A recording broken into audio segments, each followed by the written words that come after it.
Institutions. À Abuja, la CEDEAO trace une nouvelle voie entre stabilité régionale et dynamisation économique.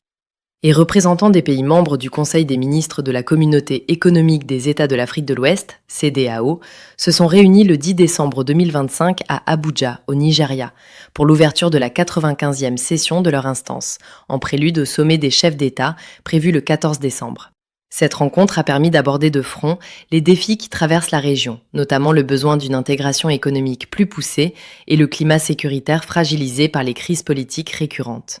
Avant d'engager leurs travaux, les participants ont d'abord clos la 55e session du Conseil de médiation et de sécurité, chargé de la prévention et du règlement des conflits. Les membres ont fait part de leurs profondes préoccupations face à la multiplication des coups d'État en Afrique de l'Ouest, rappelant celui survenu en Guinée-Bissau le 26 novembre 2025 et la tentative d'échouer au Bénin le 7 décembre grâce à une intervention rapide des forces de la CEDEAO. Écoutons à ce propos Moussa Timothy Kaba, président du Conseil des ministres de la CEDEAO. Nous ferons tous les efforts nécessaires pour empêcher la récurrence des coups d'État dans notre sous-région. Sans paix, sans sécurité et sans stabilité, il n'y aura pas de développement et c'est la raison pour laquelle la CEDEAO met l'accent sur la paix, la sécurité et la stabilité. Tout en réaffirmant sa détermination à protéger la paix et la stabilité, l'organisation entend donner une nouvelle impulsion à la coopération économique. Le président de la commission, Omar Alieu Touré, a annoncé la mise en place du Conseil des affaires de la CEDEAO, destiné à renforcer la collaboration avec le secteur privé. Cette structure sera dirigée par l'homme d'affaires nigérian Aliko Dangote, choisi pour stimuler un partenariat solide et durable avec les entreprises de la région.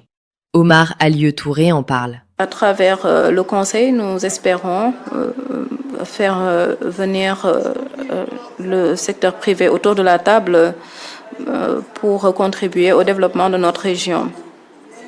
Le Conseil des affaires facilitera le dialogue et le partenariat entre le secteur privé, les gouvernements ainsi que les institutions de la CEDEAO.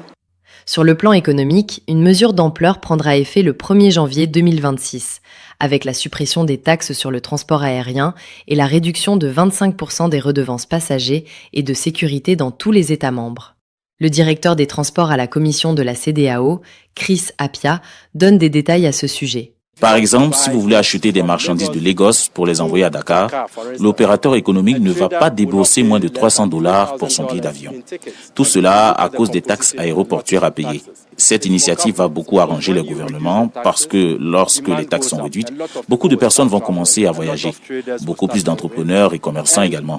Et ceci va générer des revenus pour les gouvernements en raison des taxes qui seront payées. Ces revenus vont servir à améliorer les infrastructures aéroportuaires et nos compagnies aériennes pourront favorablement compétir avec leurs concurrents internationaux. Selon la conférence des chefs d'État, cette décision pourrait entraîner une baisse allant jusqu'à 40% du prix des billets d'avion émis par les compagnies de l'espace communautaire.